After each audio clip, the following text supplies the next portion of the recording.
Alright, this is the Deathscythe 09, and this is my review of my 100th high grade Deathscythe Hell that I have repainted and put together a couple of years ago. I finally just got around to reviewing it. So, to start off, I'll show you some detail work I did around the head. Guy's classic white around the edge along his helm and the side of the neck. I repainted all his gold pieces. I did a metallic gold. I can't, because it was like stickers before, so it was kind of gay.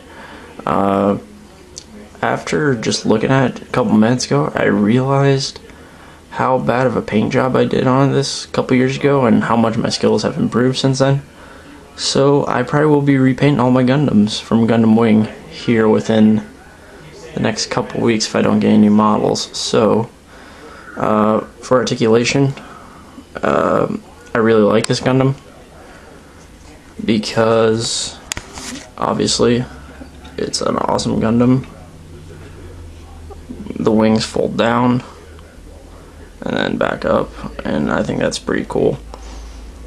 So I mean, the shields on the side, they work pretty well. The one thing I do not like about this is how flimsy the hands are, because it took me about 5-10 minutes just to get his hand closed, because it doesn't want to hold his beam saber or his beam scythe. And I do like the beam scythe, obviously. Double bladed, can't go wrong. So I'll just show you him. I did a really crappy paint job on this, as you can tell. So this is definitely getting repainted. I just looked at it today for the first time in probably good year. And obviously there's the back view of him. I need to redo all the panel line around his legs, because back when I first started started building the models, I used a Sharpie for a lot of my Gundam Wing models. So I need to go back and use a Gundam marker, because it looks a lot better if you use a Gundam marker. But Sharpies do work if you haven't bought a Gundam marker. So I mean, just for panel line. Articulation on the arm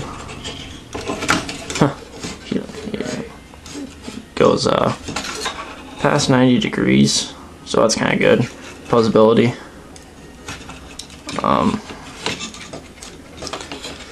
The shoulder does go all the way around, but it's, you know, from the paint, it's a little stubborn today. But yeah, it goes all the way around. I'm not a huge fan of these old knee joints, because they are really, really flimsy. But they have a lot of articulation. And not a whole lot of articulation in the feet, but just enough to what you need. Shield, obviously it opens up and then shoots out like in the series, but obviously I need to definitely redo the painting on that. So one thing I don't like about these models, from having a lot of them, is that sometimes they are hard to stand up because of the knee joints. He has really good waist rotation, which is awesome, because you actually see people complain about that nowadays with the 00 models. So I mean, obviously I've dealt with them with the perfect grade, or not the perfect grade, but the 00 riser that I have. But all in all, it's probably my favorite Gundam Gundam Wing model that I've completed, because of I completely changed the color. I went from like the dark, like plasticky blue that comes with the model, and I painted it flat black, and I think it really pops, especially against the white and gold accents.